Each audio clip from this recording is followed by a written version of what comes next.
So I'm going to talk for 20 minutes or so about the research project we've been doing. Excuse me. Good time to lose my voice. Looking at the e-scooters trial in Salford. This is part of a national picture where there's 50 or so, we can never quite count them, schemes in England from various towns and cities with various operators. This is part of a Department for Transport. So I meant to mention that Phil's going around with a list as well because we didn't take delegate list outside. Thanks, Phil. This is a national initiative then to better understand e-scooters and to make a decision nationally about how they fit into our transport policy and legislation. And we saw the opportunity in Salford to work with TFGM and Lime to gather an evidence base really on how scooters are being used in Salford, who's using them, what for, what issues they're finding, what contribution they're making to mobility, all those questions, and also looking at the kind of wider impact on e-scooters, of e-scooters rather. It's one of the few university studies going on. I know that colleagues in Bristol are also colleagues at University of West of England are also looking at the situation in Bristol.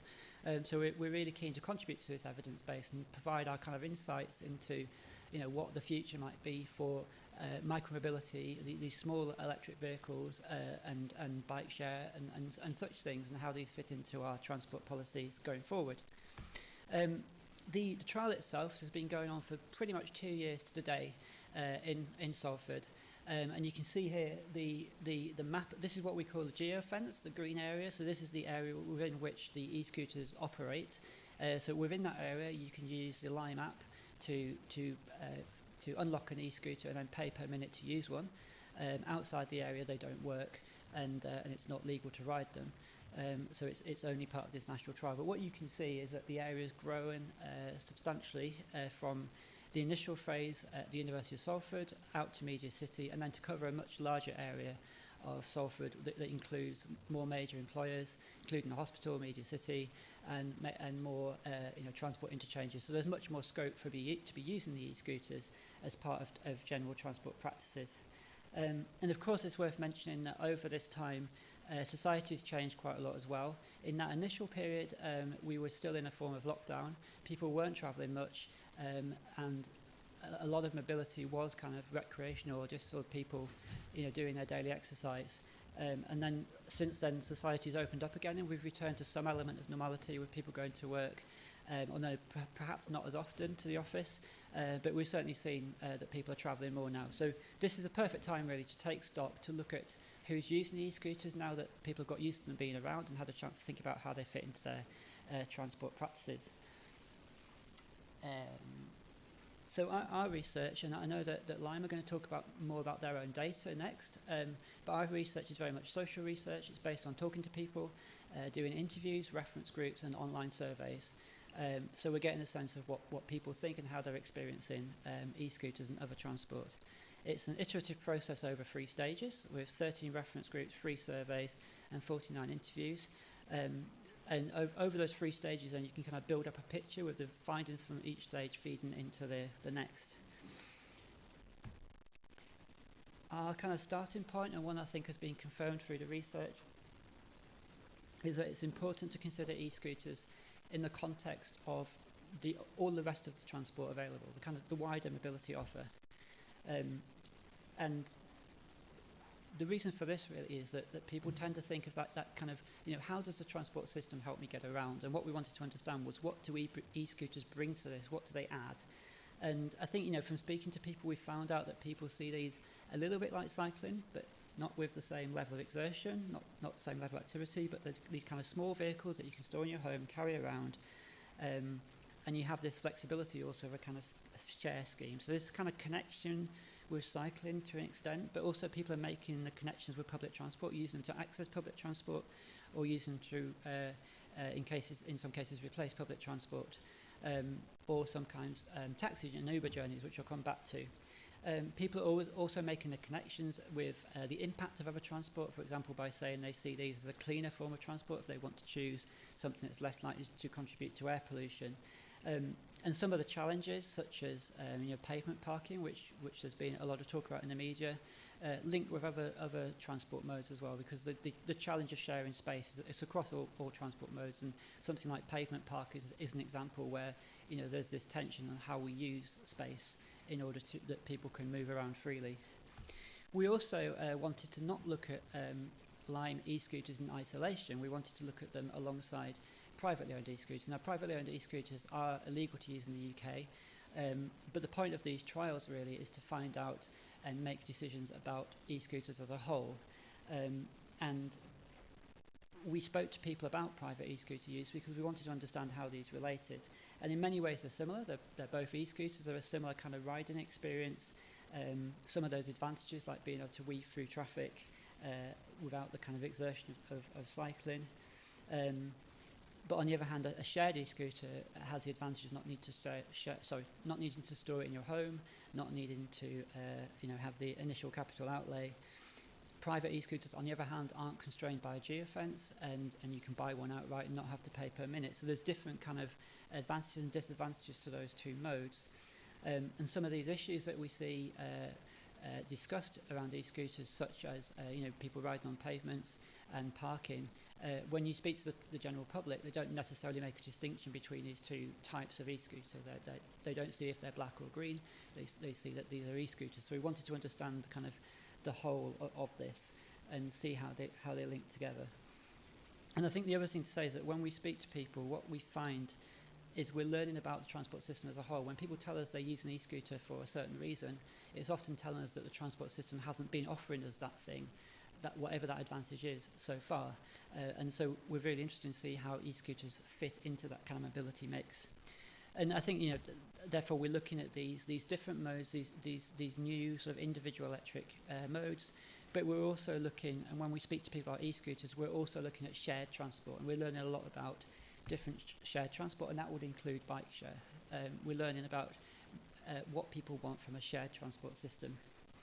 So let's look at why it is that people were using e-scooters and how they find the experience. So we did a set of interviews, we worked with a cartoonist to bring the quotes from the interviews to life. So they're not kind of specific things, they're not specific places or occurrences, they're kind of artists' impressions in a way of the issues people told us about.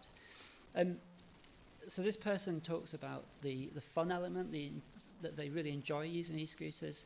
And I think early on in the project this was sort of quite dominant because of the kind of situation where mobility was something people did a lot of the time for fun. It wasn't, people weren't going to work or to the shops in the same way that they would have been before, or for education.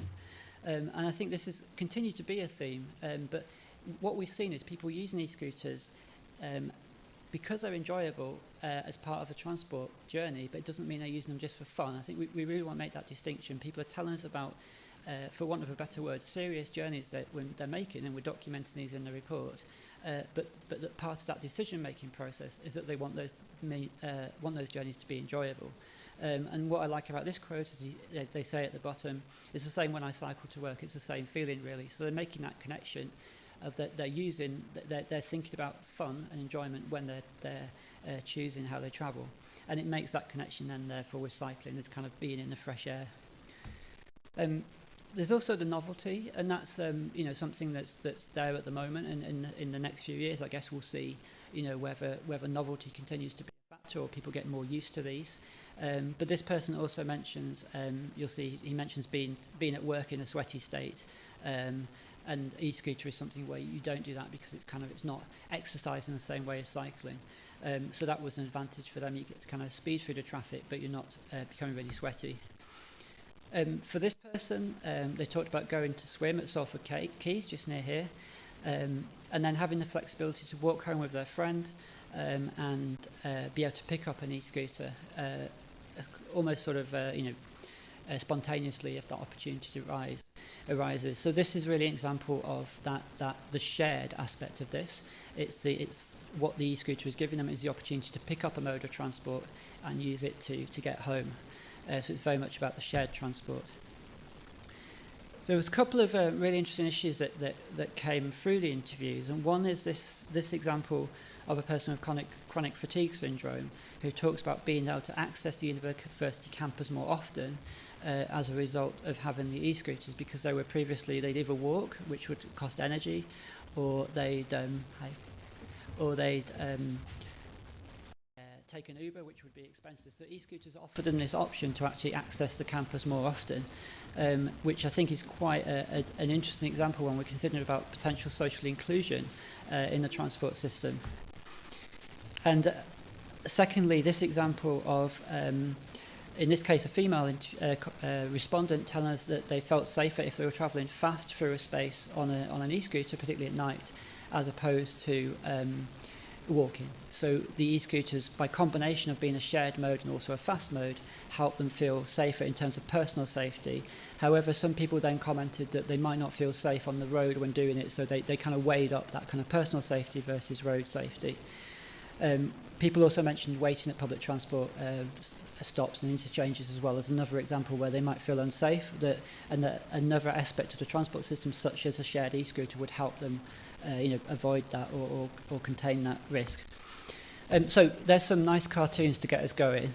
I want to show some charts now because I want to kind of draw on the statistics from the survey that we did.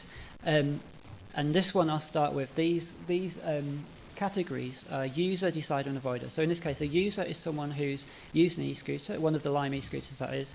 A decider is someone who hasn't used an e-scooter but says they're likely to in the survey.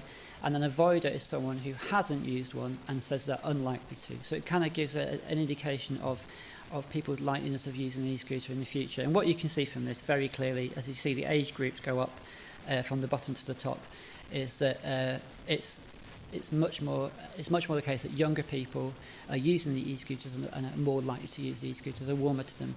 And we ask various questions around things like, do you agree with the statement, e-scooters are for me, that kind of thing. And it generally is, it's a sort of that younger age, those younger age groups that tend to see themselves using them. Why that might be, we'll explore shortly. And then if we look at gender, again splitting by male and female, we can see that males are more likely to use them and less likely to say more likely to say they wouldn't see themselves using them. So there's and anyone involved with cycling or walking research will know that this is fairly familiar, this kind of gender divide, and it may be it may seem a kind of simplistic or crude way of splitting the data, but there's quite a strong literature that shows that transport experiences and decisions are quite gendered, and that if you don't take these things into account, what you actually do is design a transport system for relatively confident, active young men. So it is really important to take this into account. We also looked at household income and actually found that some of the lower income groups were using e-scooters more, and that actually doesn't really correspond with other research that we've seen, so it's interesting to see why this might be the case. And it may be to do with vehicle access, which I'll come back to. So we wanted to understand better why these differences might be the case. And one issue that came out strongly through the survey and through the interviews is confidence. And if you look on the left here, you can see the general sample of 1,500 people. Around a third were confident to ride on the roads on an e-scooter. And if you split that by male and female, you can see that males were much more likely to say they were confident riding on the roads and confident on road cycle lanes. So there is quite a distinction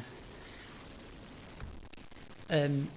We can also, I realise this is not that easy to read, but you can see across the horizontal the age groups going up there, and then the types of road or infrastructure going down the vertical. You can see younger people are more likely to be confident riding on the pavements and the roads. So some of this relationship between age and gender is explained by confidence, as we would expect to be the case with cycling research. So there's a kind of parallel here. If we then look at our groups of user, decider and avoider, our user groups were more people in the user group were people who were confident to ride on the roads, and it's quite a clear tail off when you look down then from deciders to avoiders, which does suggest that confidence was really important in differentiating the people who were using e-scooters to those who weren't, or even those who saw themselves using e-scooters. And this quote and this cartoon kind of illustrates that concern and maybe the strength of feeling around this. And you know, that it's the survey respondent is concerned about the safety of the roads, and they said that's the reason they don't cycle anymore. And things in Greater Manchester have been getting better. There's a lot of investment going into the B network and so on, but it's still the case that, you know, people are concerned about safety on the road, and that this translates and corresponds to cycling and to e-scooter use. So when we looked at barriers then, we asked people what factors are like to limit your e-scooter use, whether it's shared or private. We didn't make a distinction on this one. And again, we can see road safety is really important, and that it's a gender split here, that females are more likely to say that road safety issues are likely to deter them from using an e-scooter. We also asked questions, and also there's, you'll see there's for routes, i.e. not knowing which routes to take, and knowledge how to use an e-scooter. They're also things that female respondents were more likely to say were an issue. We also asked in a separate question about concerns about using a Lime e-scooter or a shared scheme in general. And one of the prominent barriers was battery anxiety, so the fear that the battery would run out during the journey. And that was also something that was quite gendered, that female respondents were more likely to be concerned about that, which makes some sense. That if you were concerned about personal safety, you would be concerned about a battery running out somewhere. So, you know, these are all things that we can take account of when thinking about how best to provide transport and excuse me, give some indication of what people might be looking for in a shared transport system. So I want to talk a bit about how people connected with other modes of transport when using e-scooters. And one of the things we found, I mentioned that the connection with income might relate to transport access, and this is the chart that really shows that if you cycle and drive, you're less likely to use an e-scooter in this scheme than if you don't cycle or drive, basically. So that may not be good news if we wanted to say that e-scooters are promoting modal shift away from cars, but it does imply there may be some social inclusion benefit here for people who don't have access to other vehicles, that these are vehicles that are then filling that gap. And if we look at what... sorry? Does that work? Oh, right. So we've got a control room upstairs. Got a microphone issue. Does that help? I'll have to speak up for a moment. Is that better? Right. I guess it might not be picked up online now. Yeah, thanks. Can I have a big red one? It's working again. Right, brilliant. Thanks. So so we looked at what connections people were making with modes of transport, and in particular what modes of transport they were replacing. So we asked people, what modes of transport have you replaced at least once with an e-scooter? And there's been, I know there's been some concern that these might be just replacing walking journeys, and then questioning the kind of public health and environmental implications of that. And it's true, they are replacing some walking journeys. You can see that they're around half, the third row, around half have replaced some kind of walking and cycling. But 2/3 have replaced a journey other than walking, and a quarter have replaced a journey by private car. And if you combine private car with taxis and ride-hailing, i.e. Uber, in the bottom row there, we see around half have replaced some kind of car journey, which I think is really encouraging. If we are looking at that kind of modal shift. And when we look at some of the quotes in a moment, the interview quotes around that, I think it shows why that might be the case. So this interviewee, this interviewee did get Ubers before e-scooters, but found that e-scooters were a kind of cheaper option that they had more control over, including how long the journey would take, which is why they shifted from Ubers to e-scooters. They also, at the second paragraph there, they mention the kind of enjoyment of the journey a bit, and also an interesting point about, like, if you're in a car, you might be trapped with someone trying to tell you all about their life, whereas in an e-scooter, you're not. So there's an unexpected advantage. This person then was kind of using e-scooters when buses weren't available, so we were doing shift work, and they were... buses weren't available at that time, and the e-scooters were, so this was an option for them, and it was they felt it was a better option than an Uber. This person found that they had some unreliability with their journey, and an e-scooter became something that they could use to get to work if the train connection kind of failed for them. They also mentioned then it was like a nice thing. It was it's a nice end to their journey. So there's some examples there really. What I wanted to do is kind of just give some examples of how people are building e-scooters into their journeys. So go beyond sort of looking at them in isolation, but also sort of look at them as part of people's everyday transport practices. So the final issue I want to look at then is kind of shared space, and this is something that's been in the media quite a lot, and I know there's concern about. And this quote in this cartoon kind of just illustrates some of the strength of feeling around this that people are quite concerned about. And we spoke to people and we received survey responses from people who had felt in some way unsafe when sharing space with an e-scooter. Maybe they felt they had a potential collision, or someone came too close for them, or they didn't hear them coming. Those sort of issues. And kind of parallel to that is the kind of parking issues of where you put the e-scooters, where the parking spaces are for a start, but also where people then park or leave them if they want to. And I know that the providers make all sorts of efforts to try and contain the parking, but there are people tell us that they've seen them in the way, and all those sort of issues that you hear about. And we did a question around this because we wanted to see what the kind of the level of concern was, and from this chart then around 60%, let's say, you can see at the bottom row, had some sort of incident where they'd sort of felt unsafe around an e-scooter, or they maybe felt they were going to trip over something. So there is a level of concern about this. And I think we have to take this very seriously. And it's, as I said, it's one of those challenges about planning transport. Really, is where do we put stuff? How do people share space? Where do we park cars? Where do we park e-scooters? Where do we park bike share? These are all really important questions. Without wanting to diminish this, I think this is really important.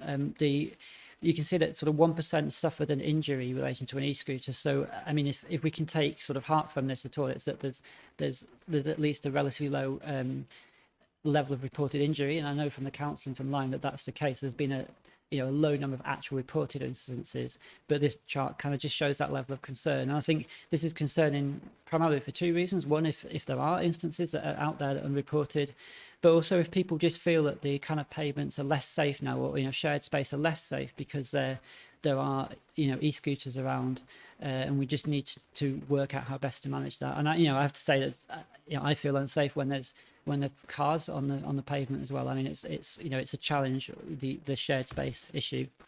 So to finish off, we did a kind of a question just to ask people in overall, how do you see the kind of future of this? And there was actually quite a reasonable support for people agreeing with the statement. There should be an e-scooter rental trial operating in Greater Manchester.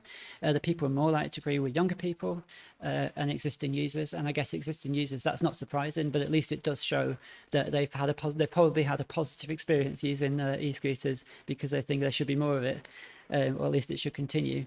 And then whether e-scooters make Manchester a more attractive place to live, slightly less agreement, but still broad agreement with it.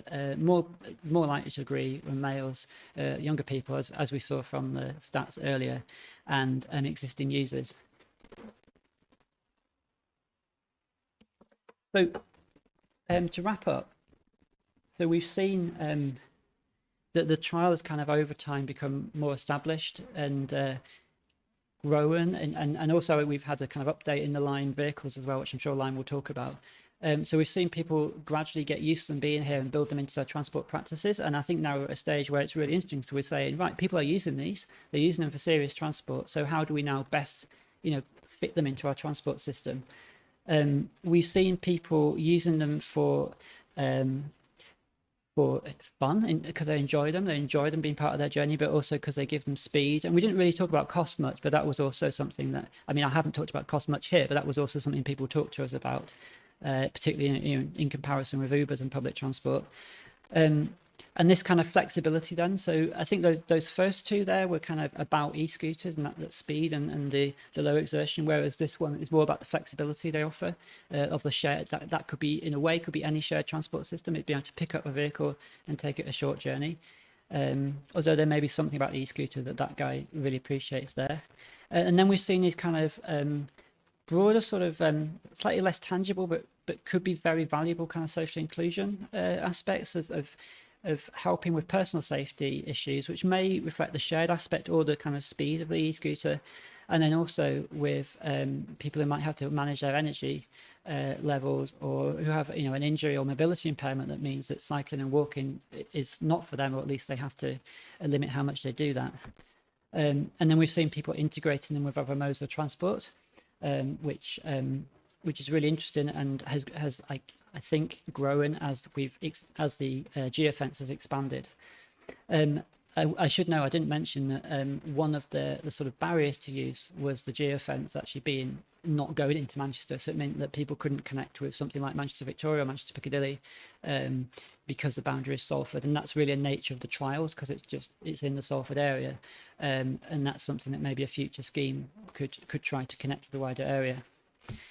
But then, I don't want to discount these experiences at all. I think there is this real challenge of sharing space. There's clear advantages that people are finding in these scooters, but there's this challenge of sharing space, and I think this needs more investigation and some, that's where that strong policy needs to come from, that says this is how we're going to, allocate space to e-scooters and micromobilities, and this is how we're going to make sure that people use them responsibly, and that seems to be one of the kind of the big questions, really, of how we maximize the use of these vehicles whilst also kind of minimizing that wider social impact that may be happening. So I'll stop there. That was a fairly quick look through the research we've done. There's more detail in the report, and by the way, the reports are coming, and I think they're going to be brought in when the courier arrives, so you can have a copy of the report. So fingers crossed for that. But they're obviously online. So I'll stop there. We're going to have questions, so please be thinking of questions, and I'm going to hand over to Hal now from Lime to talk about their own research.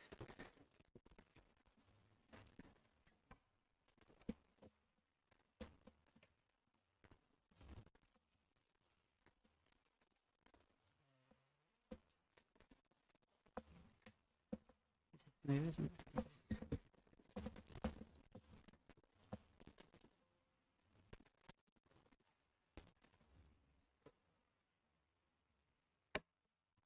Perfect. Thanks, Graham. I was really enjoying that presentation to the last few slides. But no, really, really fascinating research. It's been great to be able to partner with you on it and then take that data and those lessons and put them into our services moving forwards. So hi, everyone. My name's Hal Stevenson. I'm Lime's Senior Public Affairs Manager for UK and Ireland. My contact details, oh, no, they're not there. They were there.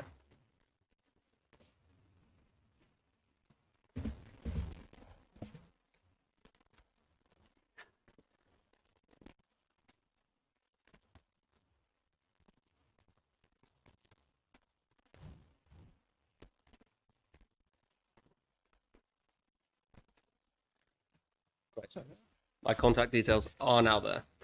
So if you have any questions on anything we run through today, please don't hesitate to drop me an email, and we're happy to take discussions offline as needed. So who are Lime? You may have obviously ridden one of our Gen 4 scooters in Salford. Maybe you've tried it in one of our other markets, either in the UK or globally. But in case you haven't, a few more details about Lime. So we're on a mission to create a future of transport that is shared, affordable, and carbon-free. We're the world's largest provider of shared electric bikes and scooters, and we're also the UK's most experienced operator. We provide services in more than 250 cities all over the world, specifically across 36 countries, and we're the only micromobility operator with services in 5 continents. That's led to us successfully and safely delivering over 350 million multimodal emission-free trips globally, which is something we're really proud of, and that's been delivered by a fleet of over 250,000 e-bikes and e-scooters all over the world. So Lime in the UK and Ireland, this is our footprint. We've delivered over 12 million rides across our services, which include, obviously, in London we have a large e-bike service, which is our first service in the UK, but then also our successful e-scooter trials in Salford, in Greater Manchester, also in Milton Keynes, and in London as well. And then we have a private service in partnership with the RAF at an RAF Leeming base. And then also we've just launched a new shared e-bike service in County Mayo in Ireland.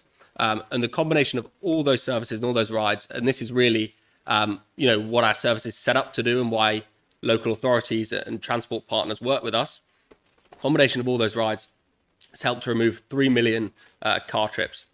And I thought that was some really interesting data that Graham was able to share locally on the Salford service in terms of how the use of e-scooters can take away those car trips, particularly shorter journeys in inner city environments where there are more suitable and crucially more sustainable options to use. And across the UK and Ireland, we have 1.2 million registered users now, and they've travelled a total of 21 million kilometres. Again, numbers that we're really pleased to have been able to deliver in partnership with local authorities like Salford and also wider transport partners like TfGM.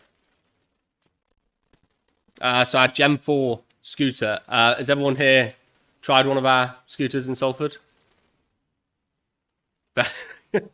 Excellent. Yeah. So I won't spend too much time on this then if you've ridden it firsthand. What is interesting, I suppose, here is to look at some of the iterative improvements we've made from the Gen 3 vehicle, which was what originally launched here.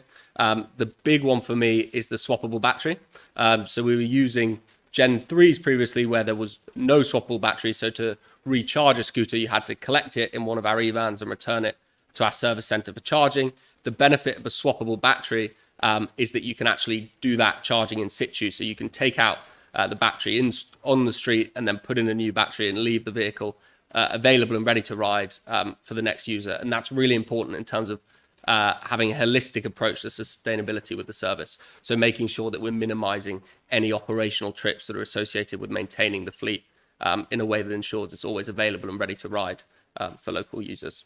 Another iterative improvement I'd point towards as well is the swept back handlebars. You'll know it if you've tried it. It gives a real feeling of stability, particularly if you're on uneven roads or doing things like indicating or turning. It's a big improvement from the Gen 3, which had a shorter, straighter handlebar. So a couple of things to point out on the scooters, and now into the detail on the Salford trial, which has been really successful.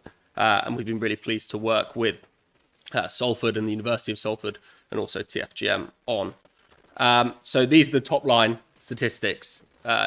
Almost 500,000 rides now, delivered by almost 100,000 users. Distance travelled almost 1 million kilometres travelled. And crucially as well, looking at the repeat riders. So this is something that's really important when you're trying to deliver consistent and reliable modal shift, is the number of people that continue to use the service. Because if you're trying out the service, you may not actually be replacing a trip you would otherwise taken by another mode. It may just be, we've seen these scooters about, let's give it a go. If you're a repeat rider and you start using it as part of your day-to-day schedule, for instance, commuting, you're much more likely to use them on an ongoing basis and therefore have a more positive, sustainable impact in terms of mode shift away from less environmentally friendly options. In terms of details on individual trips, the average trip duration is around 14 minutes with a trip distance of just under 2K. That can often be, and it was in some of the quotes I think that Graham pulled out as well, you're often seeing Lime or other shared micromobility used as a first or last mile solution as part of an integrated transport network. So that absolutely bears out in the data. And what do those figures actually mean? Again, the point of our service is that people are using them instead of less sustainable, less eco-friendly, less suitable modes of transport in these inner city environments. So we estimate that we've been able to replace over 100,000 car trips, and that's almost 200,000 car kilometers replaced, which would equate to 26 tons of CO2 emissions. And again, the bedrock of that delivery is all around getting people on scooters for functional trips. It's great that scooters are fun. It's really good, from, again, some of the quotes Graham pulled out, that people enjoy riding them. But crucially, it's that they enjoy riding them and are choosing to ride them in a functional way instead of less sustainable modes like ride hailing or mini cabs or private cars. And then this graph at the bottom that you can see, that's an interesting bit of data that backs up what I was talking about in terms of the swappable batteries. So you can see a huge improvement in the CO2 per passenger km on the improved model, because the charging process requires much less wider operational management, because it can take place in situ on street as opposed to being required to be transported back to the warehouse. So some data to back that up there, if you didn't believe me. So usage patterns. So as Graham was saying, you can broadly divide the service into 4 phases. This was the launch phase, obviously very small. There's some wider context here in terms of where we were at with COVID. This was essentially limited to the university campus. We saw good usage, but it's very hard to look at things like mode shift and the sustainability impact when the usage is largely on private land or in such a small area that it's unlikely to replace car journeys. So when you're thinking about how to design operating areas for shared services, the critical thing that delivers usage but also delivers functional usage and mode shift, which is, like I say, the point of all this, is that you can deliver an operating area that actually can support functional journeys. And that's what we've been able to do iteratively in Salford. So you'll see we then launched a small expansion, taking into Media City. Obviously, that provides a sole functional route. You know, you're a bit stuffed if you wanted to pop onto the shops in between your trip from university to Media City. But again, we saw a big increase in usage, and the scheme started to take shape, and you can start seeing it having an impact in the surrounding environment in terms of seeing people on scooters and things like that. So this was the second phase. Again, it's taking place in the backdrop of COVID. And then from there, we've really been able to kick on, growing it in all directions, and the usage, and these are all heat maps. So you can see exactly where the most popular routes are, and really pushing on and being able to grow the service. And then we got to this point. So this is the latest expansion. And at this stage, by the time you've created an operating environment that self-sustains itself, you can almost create a virtuous circle, because you have the functionality of the service zone that encourages people to use it on a regular basis, and that naturally grows usership. So whereas previously you could tag a lot of our increases in rides in Salford to changes in the service area, once we made this change, we're now actually seeing double as much usage this year rather than last year. And that's purely as a result of that virtuous circle of getting more and more people using it regularly and relying on it to make functional journeys, because that is really what drives usage. And here's some more data just to back that up as well. So obviously, commuting patterns, there's different types of work. You've got shift work, which might not be taking place at normal commuting hours, times of day. But you can clearly see peaks in traditional commuting hours around 8 p.m. and then also, crucially, 5 p.m. as well, demonstrating that people really are turning to e-scooters as a way of making those functional trips that they otherwise maybe would have made via less sustainable means. So that's really encouraging for us to see, and really valuable data that I think has backed up what Graham has presented on too. And then this is just to go into a few more details on rider survey data and rider behavior as well. So, why Lime? If you're riding one of our scooters, why are you doing it?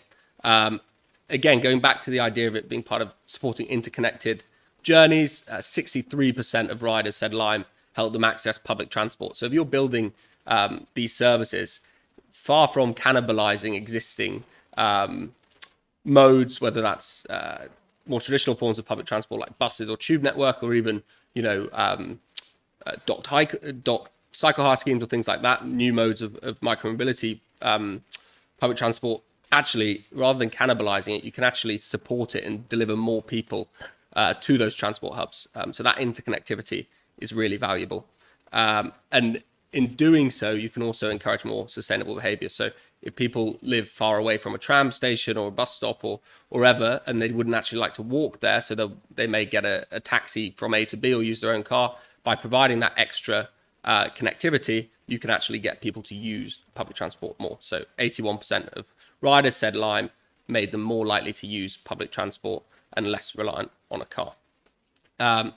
And then why else would you pick Lime? So hardware, obviously really important. When someone's getting on a micromobility, they want to be sure that it's safe, it's functional, it's going to get them where they need to go at the time they need to get there. And our data shows us that, the improvements and the iterations we made on our vehicles have really been borne out in terms of user sentiment. So 70% of Lime riders said Lime vehicles were better than competitors. And crucially as well, they thought they're better maintained as well. So 83% said the vehicles are better maintained.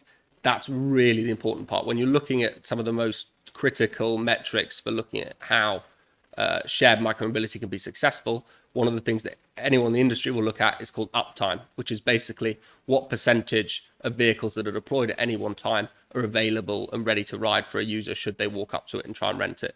And by having that those maintenance practices and processes in place, you can ensure a really high uptime, which delivers usage and crucially confidence for the end user that they can actually get on the scooter and use it to make that journey that they need to make.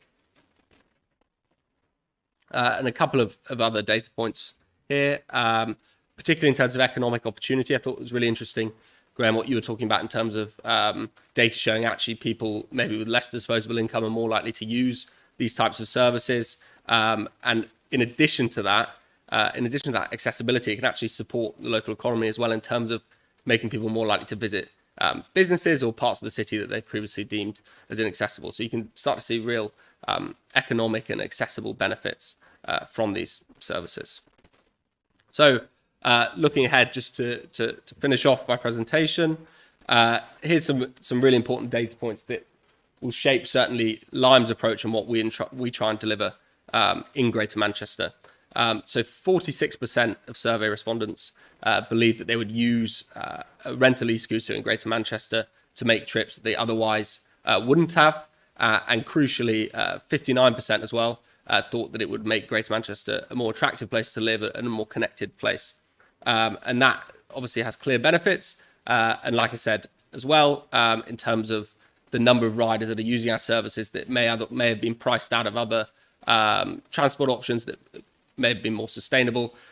So really important that we're not costing people out of making more sustainable decisions. And our Lime Access program, if you're familiar with that, has certainly helped locally in Salford there in terms of providing existing concession pass holders with discounted access. And this is really the big one here. So this is the self plug. But in terms of how we want to move forward in Greater Manchester, there's clear demand for a wider service. So we've been able to really deliver strong functional usage within the existing Salford footprint of the service, but we do see lots of end trips at the edge of the service area, and there's clear demand for users to be able to ride these scooters across Greater Manchester in a wider area. And what's so interesting about this 68% figure is actually when you looked at the original breakdown of the data that Graham was showing in terms of how many people use the scooters, actually you have people here who don't use the service saying that it should expand. And that shows that actually one of the reasons why they might not be using the service is because it's not able to suit their needs at the current moment in terms of the journeys they're able to fulfill with it. So look, thank you very much for listening to me. Happy to answer any questions, either as part of the panel event or follow-ups over email. And if you haven't tried our Gen 4 scooter, please do. There's a code on there that you can use to get yourself a discounted ride and give it a go. So thank you very much.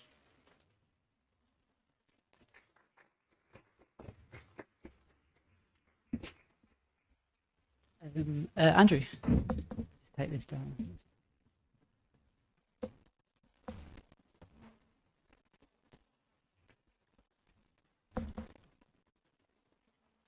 If you want to start, I'll just get this in.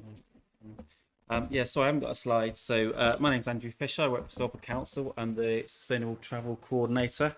So I've been involved with Lime from the start and with the tender process all the way to kind of helping manage it day to day from a Salford point of view. Needless to say, my life would be very much more boring and simple if I didn't have Lime to deal with. Nevertheless, it wouldn't be as interesting. And I think the scooters do kind of present a interesting kind of way to get around for people. And it's, for some people, obviously it's very essential, but it's interesting the kind of dynamics we're in at the moment, whereas we have got this hired e-scooter basis where you can hire e-scooters under trial basis. Nevertheless, in the shops you can purchase one, but you can't actually ride them. So it's an interesting landscape we seem to find ourselves in at the moment. Salford always try to be a progressive council. We're always looking forward to new ideas, and we've kind of joined with TFGM and the University of Salford to trial this scheme. Almost 2 years now, I think we've been going, 2 years. And for the main part, it's been very interesting and successful.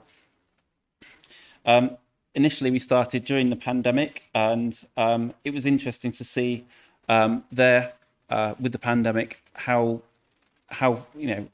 people travelled, and how it was a changing landscape. And obviously the travel habits and how people work and live has changed very much in the last 2 years. For myself, I was commuting 5 days a week into the office. Now I travel maybe once or twice into the office. So people's habits have changed quite drastically.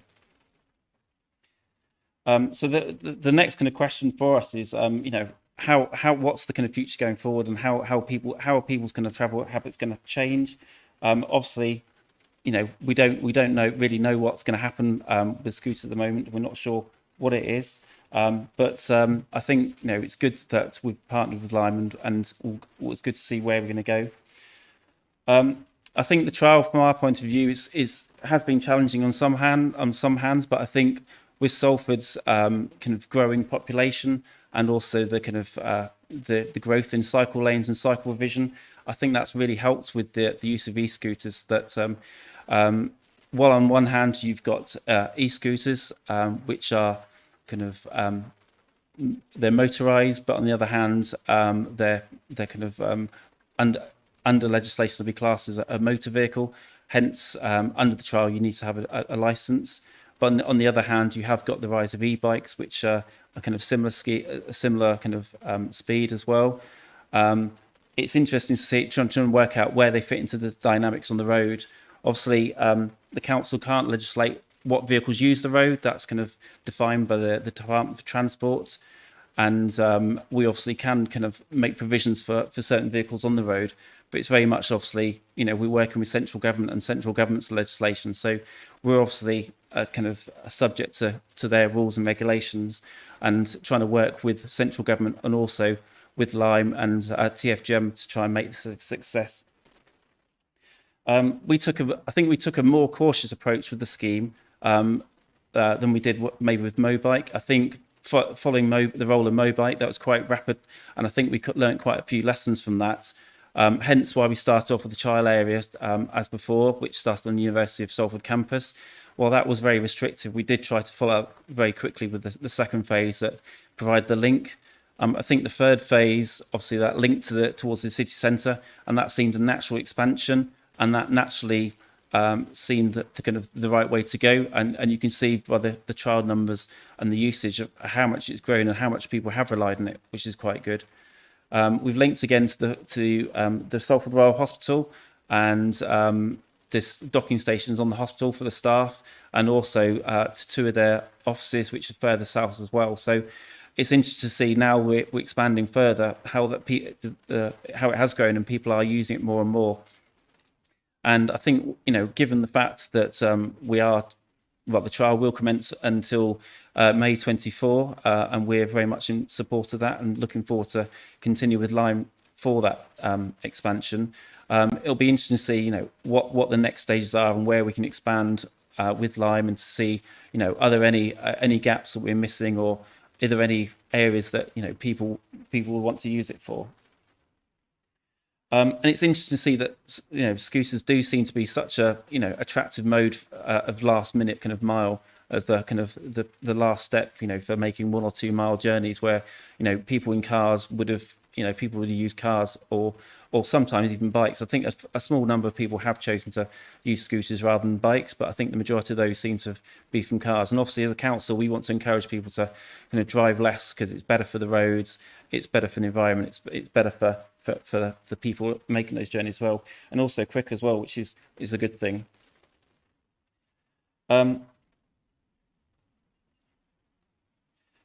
Yeah, and I think the other thing as well is obviously just with regard to shared space. I think that's one of the things obviously we're very conscious of when setting up the trial, especially with parking as well. Obviously they're geofenced, so the parking bays are marked out on the pavements. We try to kind of work with Lime to identify parking locations where they would be somewhere which wouldn't kind of interrupt with pedestrian flow and wouldn't stop people from using the footway, but would also be somewhere where people want to kind of go with the scooters or stop the scooters, and trying to come up with those areas in a kind of ever kind of congested kind of environment is quite hard. There's all I think with new developments we've tried to kind of increase the pavements, so that would mean that there would be more space for the footways if we did want to expand other locations for the scooters. One of the things we have been conscious and we are trying to look for is are there any locations that we can park the scooters on the road? I know that parking is at a premium, and lots of people wouldn't want to give up parking spaces. But I think if we can identify a few places where we can look at on-street parking rather than on pavement parking, that would again take the pressure off the footway for people. That is, I think parking has been one of the biggest concerns and complaints we've had. We have obviously tried to work with Lime who address that, and I appreciate obviously while Lime can geofence the scooters, it is very much down to the individual to park in the right location to make sure that they kind of interact with Lime, and I appreciate Lime's efforts to try and manage that, and I appreciate that obviously it's something where it is very much down to the user to kind of make sure they're parked rather than to trying to enforce that, and we are working with Lime as much as we can to try and help manage that and increase the parking compliance.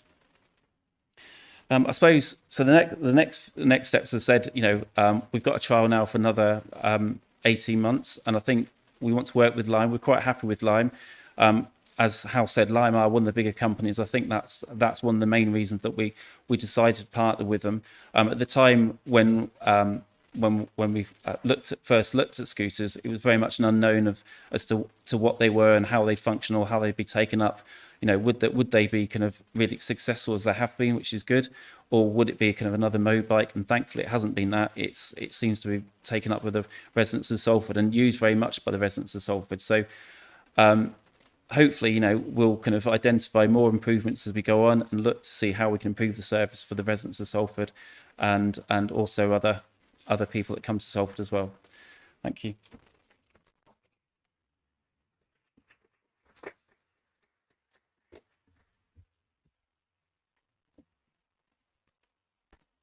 And the last presentation before we have Q&A is Nicola from TFGM.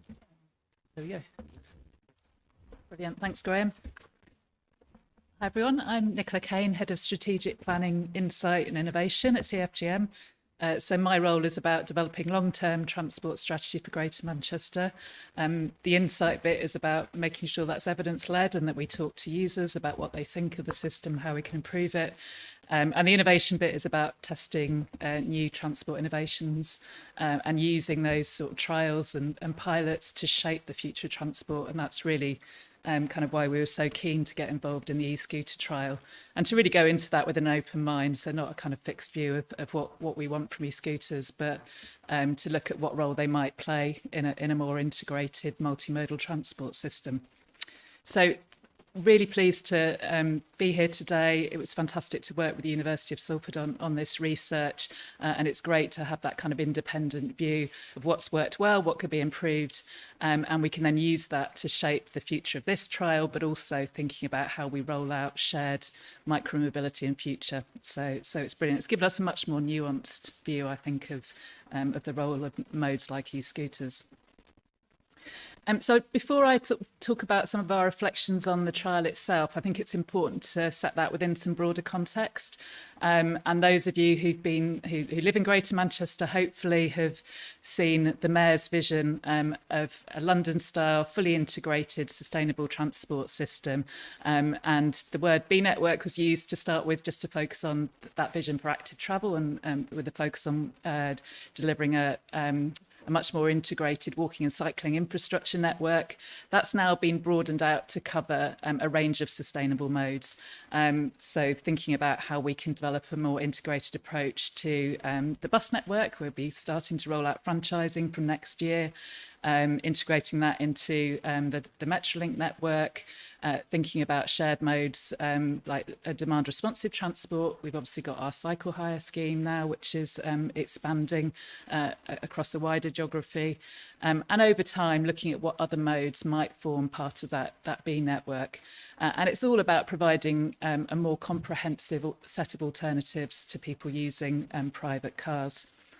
And all of that really supports the vision that we set out in our long-term transport strategy, the 2040 strategy. And we have this target for at least 50% of all trips in Greater Manchester to be made by more sustainable modes. And that we think that will mean about another 1 million more sustainable trips being made every day.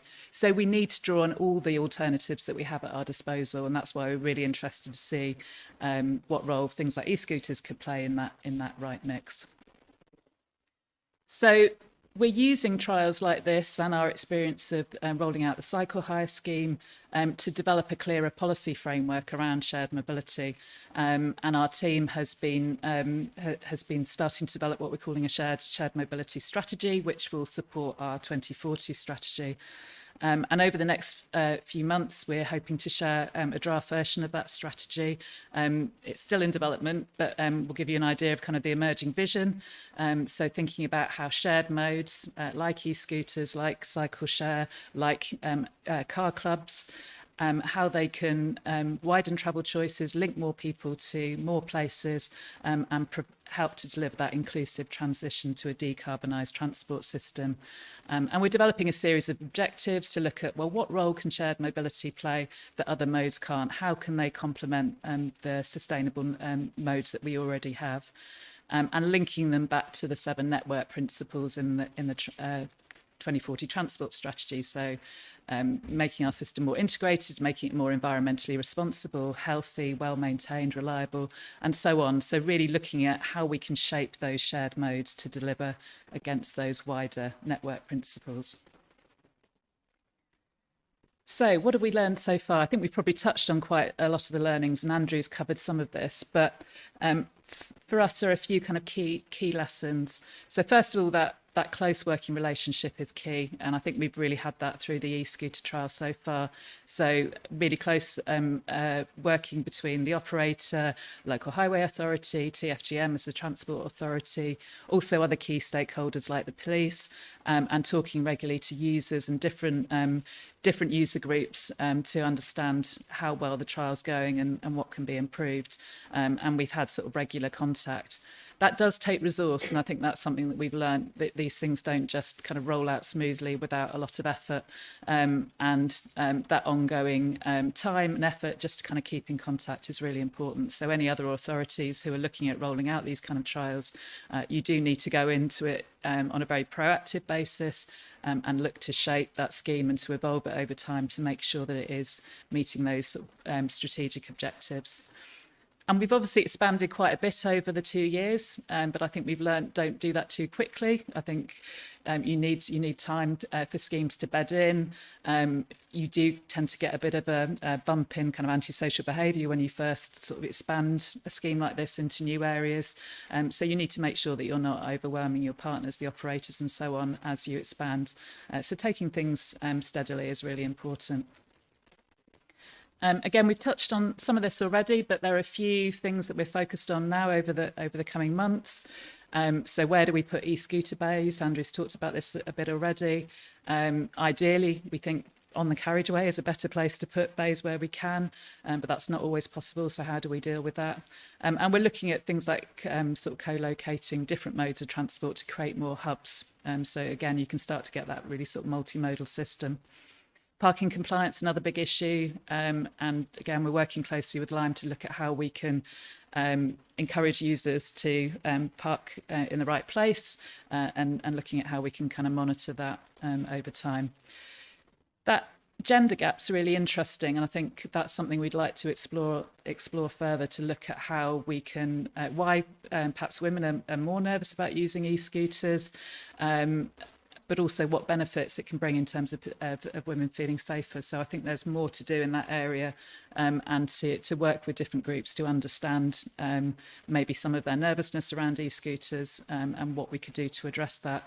And similarly, that age disparity is really interesting. I think that's something where we could do with sort of more engagement, more research to really understand that and look at what could be done to address it. Infrastructure is key. Andrew's mentioned this. Salford has been very proactive in rolling out new cycle infrastructure. I think that's key to provide that segregated environment where e-scooters users feel safe, other road users feel safe around them. So that's hugely important. And then managing that ongoing vandalism, antisocial behaviour. Again, the police have been fantastic working with us to kind of crack down on any issues around that. But it's something we need to keep an eye on as the scheme progresses. So just to finish up, what's coming next? Looking at trialling the co-location of shared mobility. So what happens when you start to cluster e-scooters, cycle hire, perhaps car clubs as well, and looking at sort of locating those different shared modes close to public transport. How can you start to create much more of an ecosystem, an integrated transport system that sort of really fits with that B-network vision? We are looking at the impact of the e-scooters on our cycle hire scheme, and how can we make sure those two schemes are complementary and not competing with each other. And we do think they have distinct roles, and they're both an important part of the mix. We want to finalise and adopt that shared mobility strategy, so we do have a really clear policy framework, and again we can reflect maybe some of the concerns of certain user groups, and really embed some of the really positive benefits we've seen in the policy environment that we put around some of these modes. And looking at the role of commercial operators in that B network. At the moment we've tended to focus on the modes which organisations like TFGM have more direct control over. I think it'll be really interesting to see how we can start to integrate other modes and to work with private operators to make sure they fit with our kind of strategic vision. And then finally, looking at the role of the e-scooters beyond the current trial, in terms of what geography they work best in, how we can make sure we address safety concerns, how we make sure they're as inclusive as possible, and how we integrate them into that broader B network vision. So I'm excited to see how this plays out. This research is a really important part of our kind of understanding of e-scooters, and I'm looking forward to seeing how the role that they play within that broader B network ambition. Thank you very much.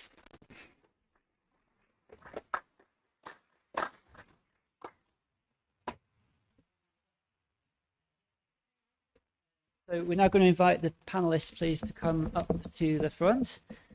And I'm also going to hand over to my Health Active City colleague to chair this. I'll just get a slide up and then I'll sit down myself. He was going to say glamorous assistant, but he refused.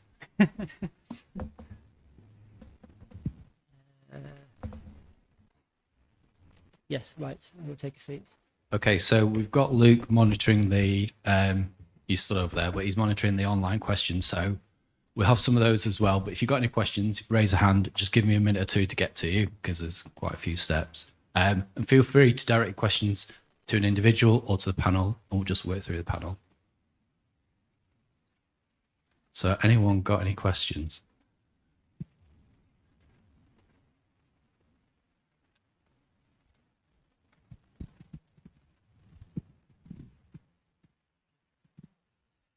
In terms of parking e-scooters on the carriageway, as I understand it, one of the barriers is that you lose parking revenue when you do that. Are there any agreements in place with mobility service operators to start charging for that space? Or would we decide that it's actually in the public benefit to make the space more available?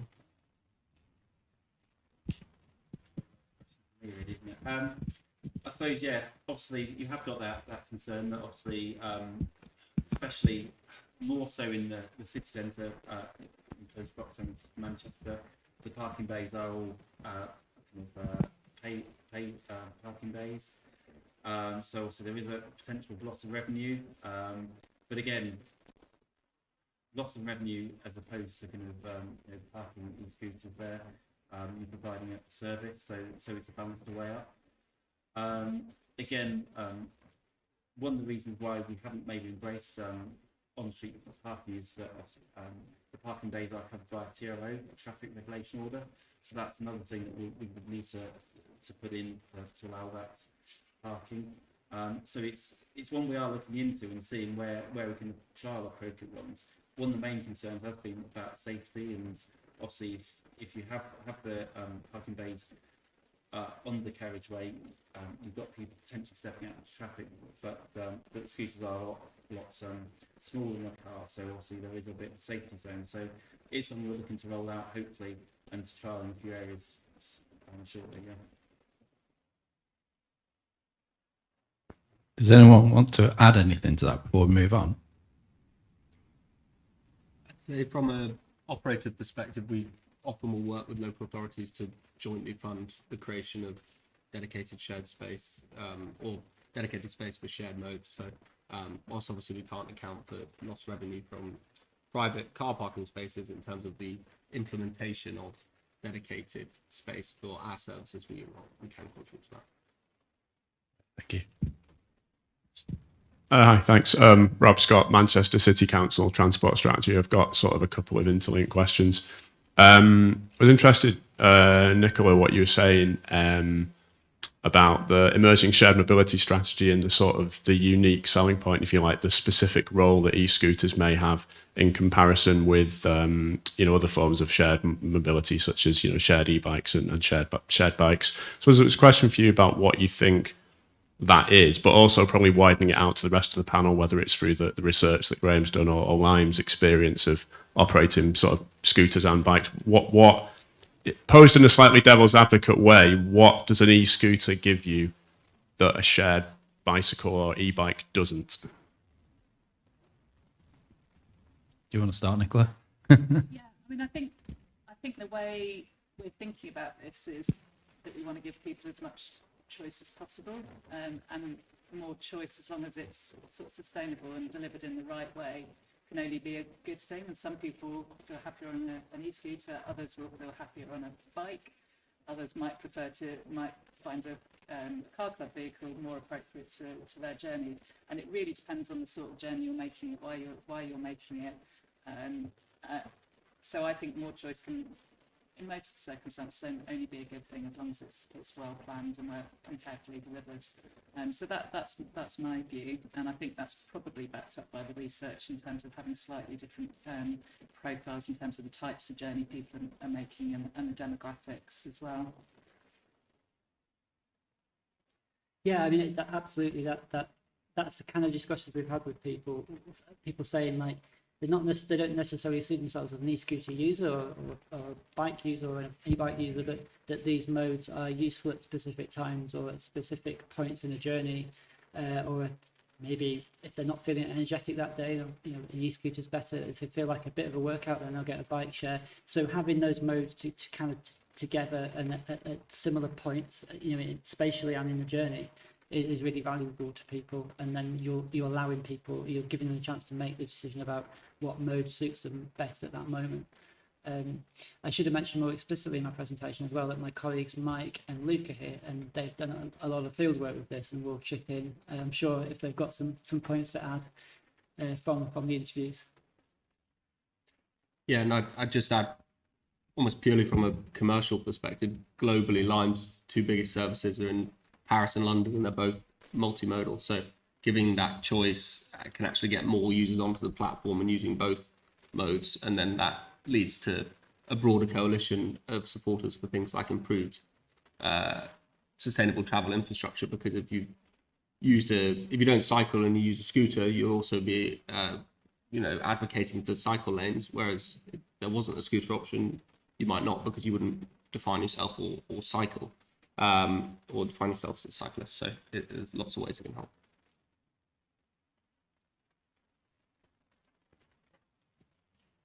A couple of things. Could you talk a bit more about the seated version with the carrier and whether that would make it more diverse use? And the other thing is, were there a lot of illegal e-scooters in Salford before the pilot? where I am in Timperley, it's a bit of a problem, and would that make the take-up of leasing less likely? Thank you. Anybody want to pick that up? I think with the point of the first question, I think obviously Lime don't actually do a seated version. I know private scooters, people do have private scooters with a seated version, and I think you'll probably find that most of those are illegal or privately owned. And I think this is one of the issues that we've got. We found ourselves in the moment that obviously there is a massive demand for scooters. People, shops are selling them, but in all aspects you can't actually use them, which is what's the point if you can't use them? Why would you sell it? But obviously the fact is people are using them whether they're legal or illegal. And I think obviously having the trial here probably helps people that may not even be able to afford one to actually use one and actually to trial it. Even if they want to trial one for fun, they don't have to rather than illegally. They can actually choose to use one legally.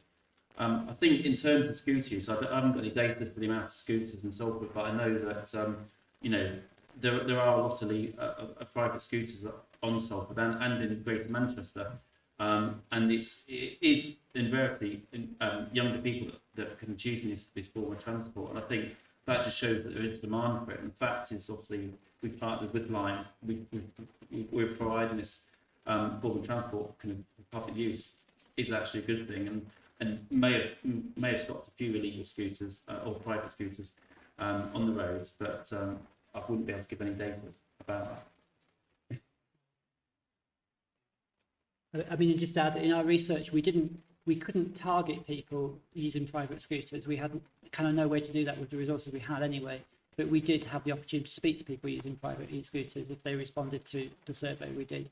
And there's all sorts of reasons people were using them. And in some cases, it was that they'd started using a Lime one, really enjoyed it, and wanted to get their own, or they wanted to be able to go further with it into Manchester or Trafford or somewhere, and Lime currently won't let them do that with the geofence. And so there is a kind of relationship between the two to some extent, but I don't have any actual data on that.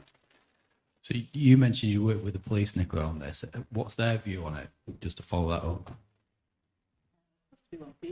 Well, yeah. Well, we did meet with the police. Obviously, we were setting up the scheme and talked with them. Obviously, I'm not sure what if the police have got a particular standpoint. I know obviously they have clamped down and they have run schemes to stop people riding on in public on them, and there have been arrests and I think especially more so in London that there have been types of arrests and where they have actually confiscated scooters off people because obviously it is illegal to ride without insurance, which you can't get. And I think that's one of the problems that again there's a demand for them. People want to use them, and the police are subject to law where they could spend all day going around tackling them. But I think this is why we need the legislation of central government really sooner rather than later. Because if it carries on like this, as the trial has been extended, it's people are just going to start using them more, and it kind of forces people to kind of to choose. Do you use an attractive scooter which helps you get around, or do you kind of not use it because it's illegal? So yeah, it's a difficult one really, I suppose. Okay, so we've just got one more question up here, and I think Luke's got a few online. Thanks, Tom Jarvis. I'm a researcher at Transport for the North. I was really interested in the inclusion elements across all of your presentation. I think it's really encouraging that people on lower incomes in particular are using these scooters to fulfill key trips. I was wondering if there's evidence of caring responsibilities and trips linked to caring responsibilities being fulfilled by e-scooters in the trials that you've undertaken, if that perhaps fits it into the other category that was in the pie chart on one of the presentations. And on an entirely different note, I wonder for Lime in particular, how close this scheme is to full commercial viability or profitability, and how far along the road you are with that with the schemes that currently exists. Thank you. So does somebody want to take the first part of that? Yeah, well, shall I start? I mean, Yeah. in our survey anyway, no, actually, I'm not aware of specific examples of that, but I will go and have a look. And I think that the points that people were making there really opened up that whole area really, and I think it's something to explore in more detail at some point. And I think that's a really interesting question. I don't know if your survey would have that. Yeah, I think we'd have to consult the data there and maybe get back to you, but it certainly is something to look at. I mean, there are multiple ways of doing it as well. So you've got the qualitative element in terms of rider surveys, but also you can look at start and end trip locations, which can often be a way of determining journey function or purpose. I think it'd be an interesting question to ask across the different shared modes that we've been testing, because we've also had a project called eHubs running in parts of Manchester and Bury, where we've been testing electric car clubs and also cargo bikes, which are more targeted at families. You can strap children into the front of them, for example. So I think it'd be really interesting to look at how the different modes are being used for things like caring responsibilities, and if there is any kind of clear differences or similarities across the different shared mobility modes and around that issue. Because I think it could be a big opportunity or potentially a big selling point. Yeah. So the second part wasn't there about the commerciality for how? Yeah. So look, we've definitely been able to deliver a financially sustainable service, particularly as we've been able to grow it. You know, you'll have seen how we've iterated in partnership with Salford City Council on the service area. We're now in a position where we can really support the type of usage that is financially sustainable and maintains the fleet in the way we'd want it to. I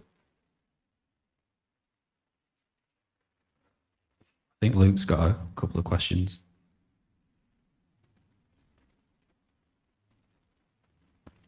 Cool, thanks, Ian.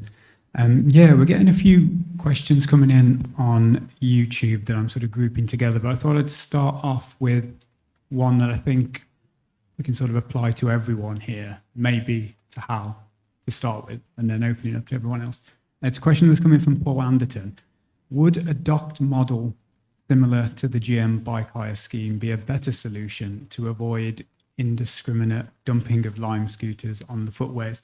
But I suppose this question is framed through the context of Mobike as well, and some of the problems we had with Mobike. And so I suppose the question going over to Hal could be seen through the lens of Lime's decision through designing the company, I suppose, as a dockless company, and where that came from and how they've seen that unfold. And then I suppose maybe over to Nicola and Andrew about the decision going with not Lime and a dockless scheme after the experience of Mobike. But Hal, if you want to kick off. Yeah, sure. So, I mean, the key factor when delivering mandatory parking services, which is what the Salford e-scooter service is, you have to pick up and park your scooters in set areas, and that's enforced by geofencing. The key factor in delivering compliant usage of that is bay density. So how many locations do you have across the service area and how far do people have to travel between them? If you're looking at a docked service, the cost per bay is so much that it can create a real barrier to density, but also, you know, total volume. So how close you have them together, but also the total number. And that creates real challenges because actually you're unable to deliver a functional service. If you think back to some of the trip data we shared in terms of, I think, average trip is around 11, 12, 13, 14 minutes. If you're having to walk for 10 minutes from your nearest available docking station to your actual end trip destination, you're spending almost twice as much time, on trip because there's not the available infrastructure to support functional usage. So yes, docking can have its advantages, but the benefit of a virtual dock, which is what we operate in Salford, is you're able to deliver a similar level of control, but crucially at a much reduced price point, which is something that TFGM and Salford City Council will be able to talk about. So you're able to actually deliver it over a wider scale and in greater density, which is the critical factor. Yeah, I mean, I think there are advantages and disadvantages to having a docked system, and this is kind of giving us a good opportunity to test what's possible within a dockless scheme. I think it gives us more flexibility in the context of a trial to try different locations for docking stations and to move things around as we need to. I think longer term, being able to compare the experience of the scooter trial with our cycle hire scheme, which is obviously a docked system, will help us to kind of weigh up the pros and cons of both. And I think it probably also comes back to where do we locate those docks and how much can we move to that on street system where potentially there's, they're not obstructing the pavement so much. We can kind of contain parked scooters more easily, more effectively. So I think we're sort of coming at it with a relatively open mind, but certainly our experience of the Lime scheme has been much better than the Mobike experience, which was, I think we all accept pretty chaotic.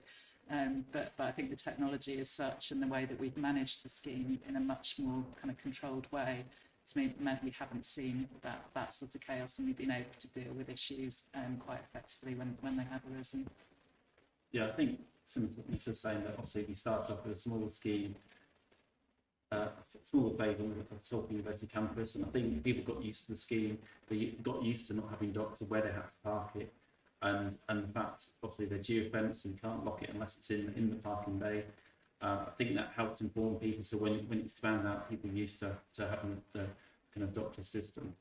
Obviously, the trial when it started was only meant to last for a year or 2 years, but it keeps extended. So obviously, there's a kind of process of putting kind of docks into the ground and stuff, and that requires obviously more cost and more money, and is a more longer-term solution. It would be interesting to see, obviously, how that would work alongside the cycle hire as well. I've seen in some of the countries you have cycle hire and scooter hire, which actually have the same type of dock. So that's a proper solution. But obviously, if you've got different operators, you've got some different types of locking systems, different types of bikes and scooters, and how does that fit in? But I think, and again, the beauty of obviously when there are no scooters at parking location, obviously you've got a clear pavement, so it's not an obstruction. Whereas if you had a dock, obviously there would be some form of obstruction. But I think it'll be interesting to go forward and see how the e-scooter kind of world evolves, and how kind of the scheme evolves. Great. Have you got some more? Yeah, thanks, guys. Yeah, they're really nice answers. Yeah, I've got one question coming in from Charlie McIntyre, who asks, how are you seeing e-scooters sitting with the social model of disability?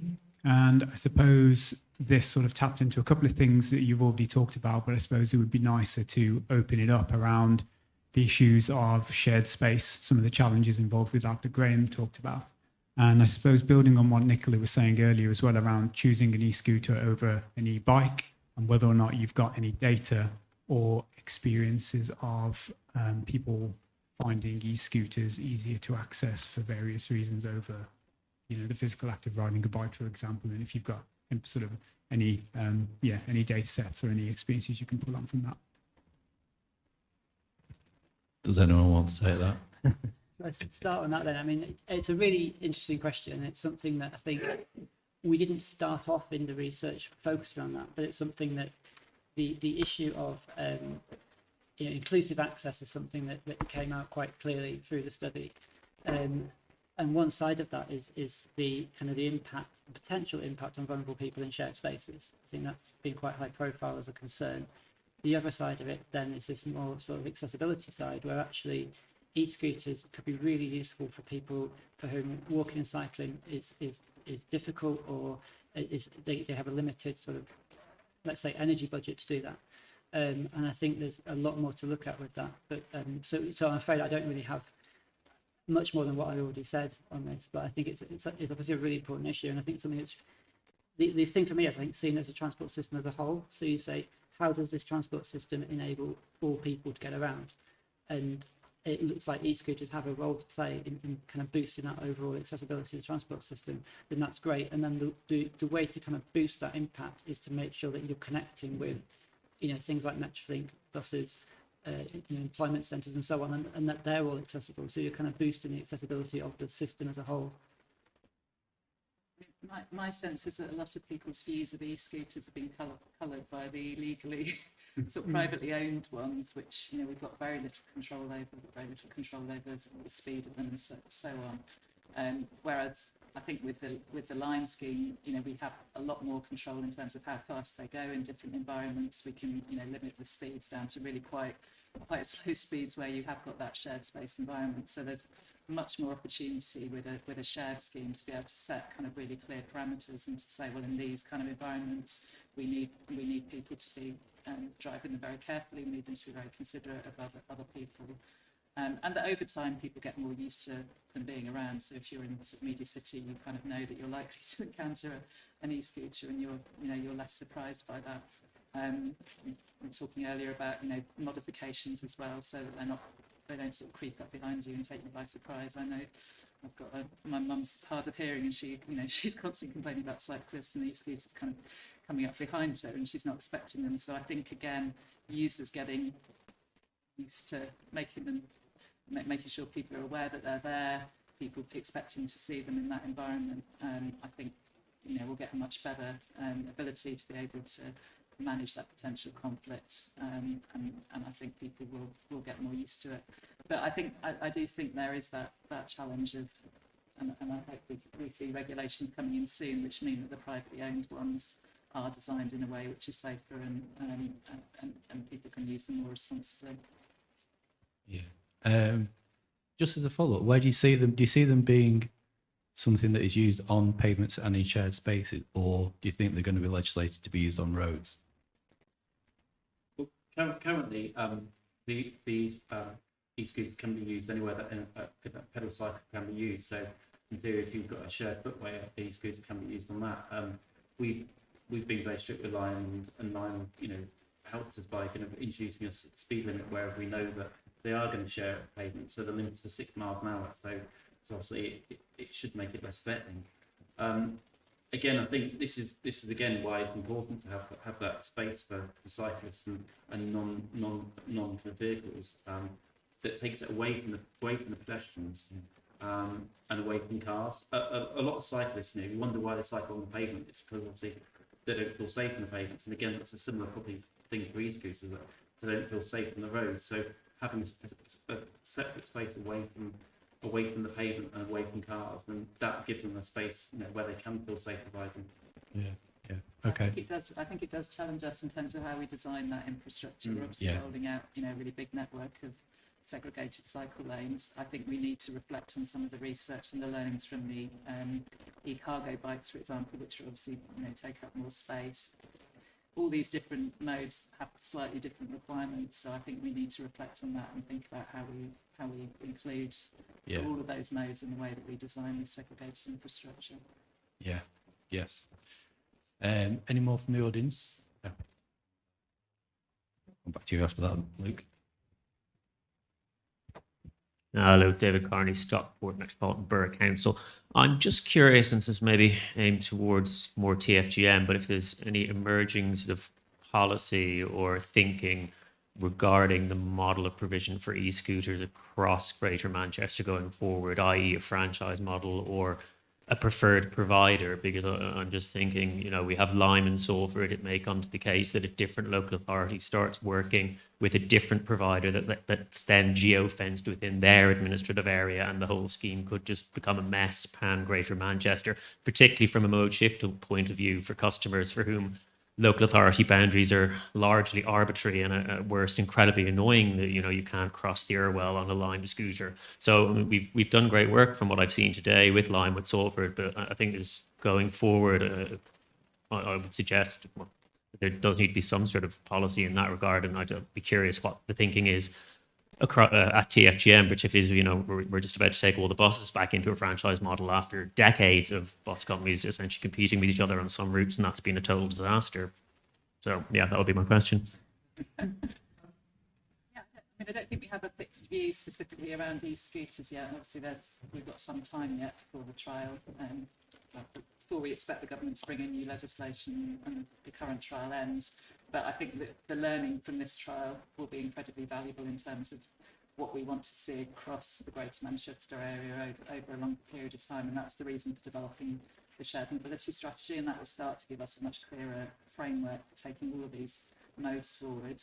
I mean, my view is it's much better if we work across the 10 local authorities to develop a consistent set of policies around that, although the delivery model might need to be quite different depending on the geography. Obviously, in the regional centre, we've got very different sort of demographics, we've got different sorts of trips being made from, say, some of our towns. So I think, you wouldn't want to have a very fixed view on that, but I think a consistent view on how these shared modes integrate with the rest of the transport system is really important, and that will help us to get some of the supporting technology right, the infrastructure right, and to make sure people can make cross-boundary journeys, in a seamless way.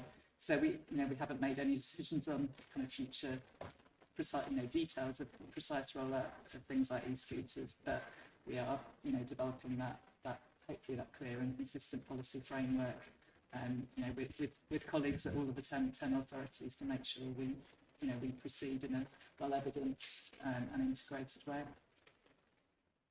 Great, thank you. You got any questions, Luke? Yeah. Just to follow up on the one that came through from Charlie on the social model of disability, she says, thank you for your answers. So thanks for taking the time to sort of address that question. There's been quite a few questions that have come through around injury and safety data, which perhaps is unsurprising. I know that was one of the big things that came up in the interviews and some of the sort of qualitative stuff that me and Graham looked at on the study. So I've tried to merge these questions together, so I don't sort of just do a quick fire assault on you of safety questions. But there's a question from Tom Swithenbank around, he'd be interested to know the reasons as to why, from his experience, people seem to be feeling safer on e-scooters than on bikes. I don't know if that's something that you've come across, and if it's something that you could talk about from a perspective you've got. And then sort of data, really. Then a few questions have come through about whether or not you've got any data on the types of accidents and injuries that are occurring from e-scooter use now. Graham mentioned that those numbers are very small in Salford at the moment, but whether or not there's any kind of data on the types of accidents and injuries that are occurring.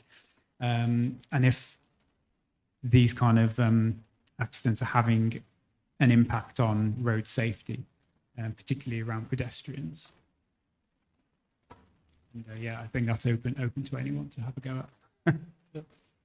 I think one of the most interesting things when talking about perceptions of safety, whether it's mode specific or comparing between modes, is actually what most of those fears focus on, and it ties into some of the data that Graham was sharing on gender splits. And I think when you look at those, actually, there's not anything that is inherently making people feel less confident on an e-scooter, or vice versa, less confident on a bike. In most cases, those fears or concerns are actually external.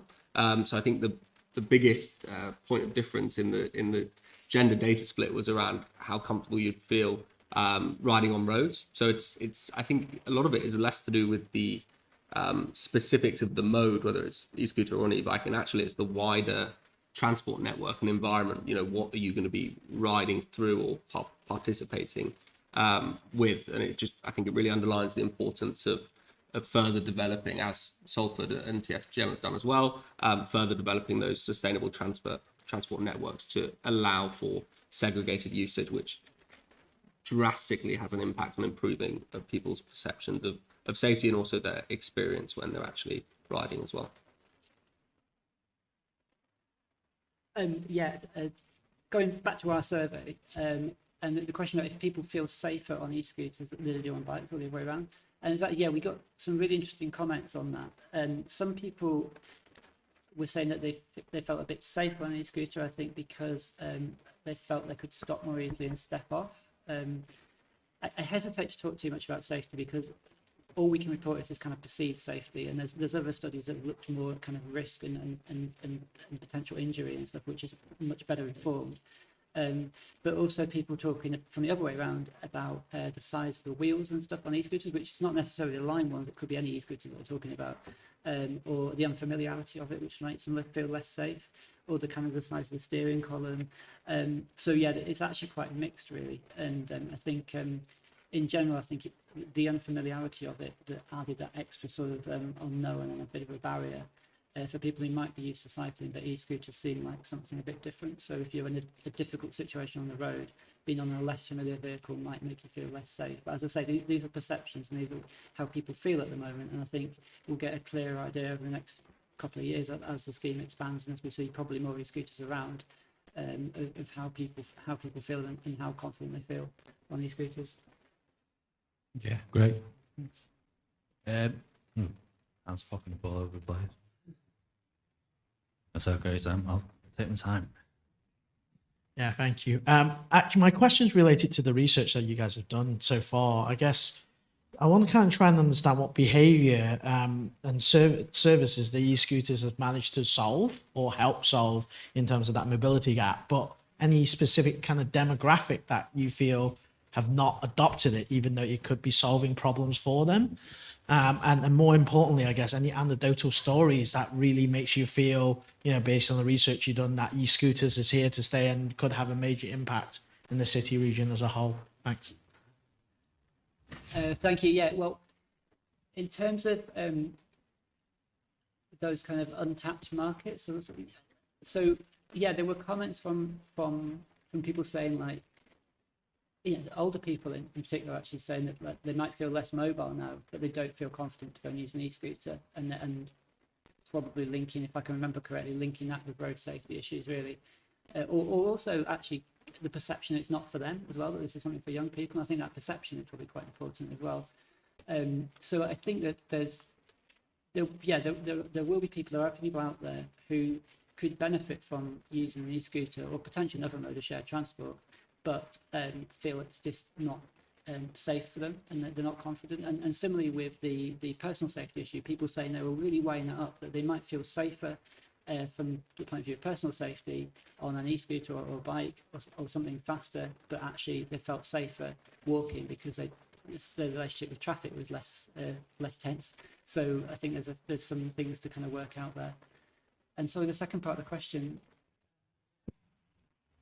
Sorry, the second part of the question of kind of any kind of stories that, based on your interviews and stuff, that really resonated to know that actually e-scooter has a place to play. And this opens to kind of colleagues from Lyme as well, from European trials and other places. Be interesting to hear. Yeah, well, yeah, anything from Lyme or maybe people have spoken to the council about their use as well. Well, I suppose it goes back again to the research and looking at the journey data as well. That a lot of the trips, if you look at the kind of heat maps, a lot of the trips are, especially from the city centre down to Salford Quays or to university, and a lot of those trips, to do them by public transport, if you want to travel from, say, kind of the border of Manchester to Salford Quays, you need to then walk to Deansgate or Victoria, get a tram, and it's a bit convoluted, there's no real routes. So I think it provides more connectivity for people. So if people didn't feel safe cycle or didn't want to cycle, they've now got another option to travel, and it's a low carbon, kind of traffic free kind of option. So I think that's just the data goes to show, obviously it is being used by people. So it obviously is needed and wanted by people. Yeah, I think that from a qualitative perspective, I mean, Graham ran through a number of really encouraging quotes as part of the research, which I'm sure will be included, hopefully on the front cover in nice big writing.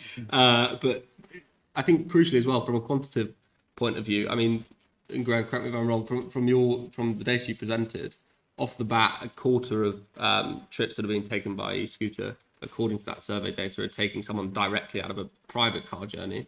And then when you add in use of ride hailing or taxi services, you actually get up towards 60% of trips that are taking someone out of a car, regardless of maybe whether it's their car or it's a private hire. So that clearly demonstrates the positive local impact services like these can have. Just to correct, sorry. I knew he was going to say that. People rather than trips. Yeah. I think they're the right numbers, but it's people rather than trips. So it's rather than 50% of trips, it's 50% of people used something instead of a ride hailing or car. Just so I'd better clarify that. I do. My sense is that a lot of the barriers to using these services isn't about the services or the vehicles themselves. It is about the infrastructure, and I think to me that sort of reinforces the need to continue investing in that safe infrastructure. If you look to countries like Holland, they have their gender profile for cycling and age profile is completely the opposite. So they have a lot more older women, for example, cycling, and that's because they've got that safe infrastructure. So I think, to me, it just kind of reinforces the need for that ongoing investment. And I think that again is a challenge. Again, obviously the roads there's a lot of demand on the roads, and it's how you then redesign roads and spaces to have pavements, cycle lanes, and car lanes as well.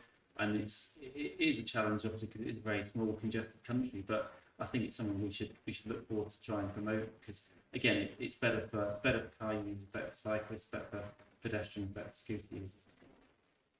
Great, thanks. Is there any work ongoing to look into integrated ticketing or fares between e-scooters and public transport? Alongside that, from Lime, I'd be really interested to know the maximum mode share or maximum market penetration that's been achieved in any city example. You mentioned Paris and London. I think it's among the most successful examples. Just more interested in the profile of trips that's been achieved there. Thank you. Yeah, I mean, I think integration of fares and ticketing is the kind of definitely the long-term vision. I think there's a lot of thinking through in terms of kind of shared micro-mobility and how you do that in practice. Obviously, our focus at the moment is getting bus franchising in place, and starting to get integrated fares across the public transport modes. But certainly, in the long-term vision, that's where we want to be heading. So we need to be thinking about that and planning that now. But there's obviously a lot of work to do to get the framework around that right, and the technology around that as well. And then, yeah, in terms of your question on market penetration, without getting into any details that are too commercially sensitive, so London, the service you referenced, we have around 900,000 users registered, having ridden in London. Obviously, they're not all local residents. There's some tourists, commuters, etc. But in terms of market penetration, those are really, really strong numbers, and that's backed up in usage. Those riders, for the large part, are active and are taking trips on a regular basis. So we do really see, when we're able to build a service over time and work with local authorities to deliver the infrastructure that can support it properly, we do really see strong usage. Thanks. I think we've got one more question and then we'll probably wrap up. Lawrence Penn from WSP Future Mobility. Question for Graham. Did you notice any differences between private and shared models of ownership for e-scooters in terms of trip replacement? For example, did private scooters lend themselves better to commuting that we use more regularly? And secondly, are there any more plans for future research into private scooter ownership and how they're used?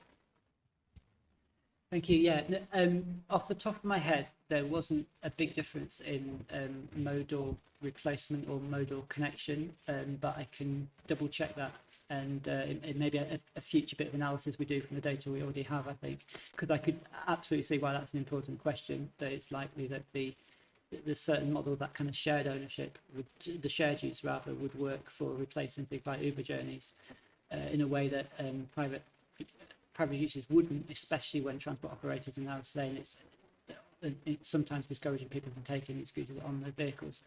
In terms of future research, yeah, we really want to explore more as the scheme grows and expands, and understand how people are using these vehicles, and to put them in the context really of other transport in Greater Manchester, particularly bike share, because I think that's now the really interesting questions. If you've got e-scooters and bike shares together, which do people choose, and at what time of day do they choose one, or what are the factors that mean that affect those choices?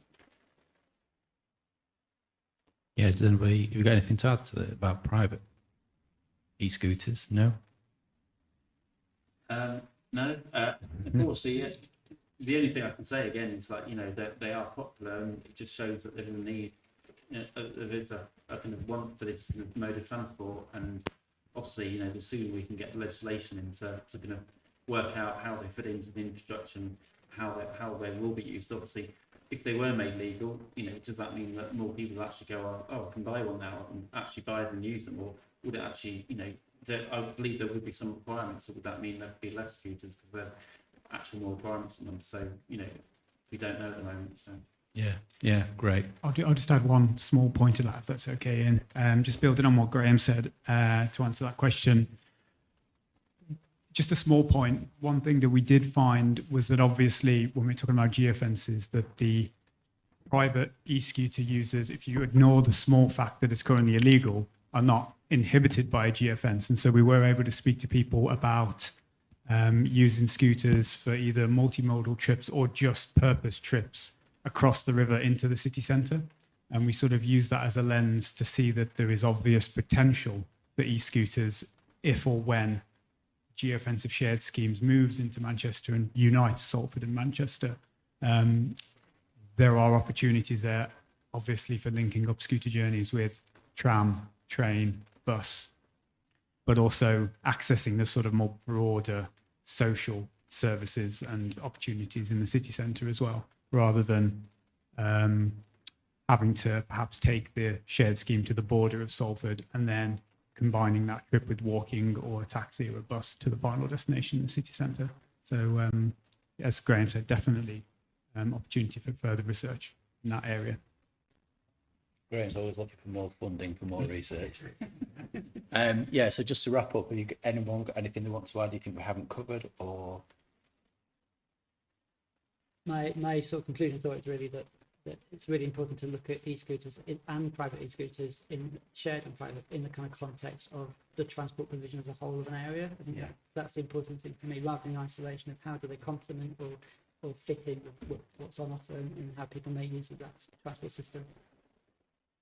Apart from your point of view? Yeah, it's the transport system and it's also the infrastructure which supports it. So, particularly from a micromobility perspective, we know that the answer to getting more people out of cars and onto shared bikes or shared scooters or their own bikes is providing that infrastructure that allows them to feel confident and safe when they're doing it.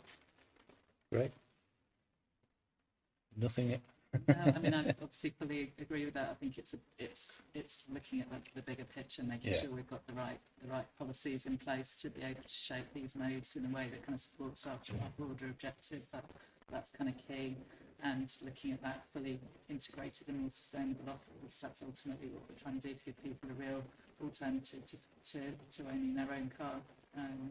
So yeah, I think there's great potential there, but we need to plan and deliver them in a very careful way.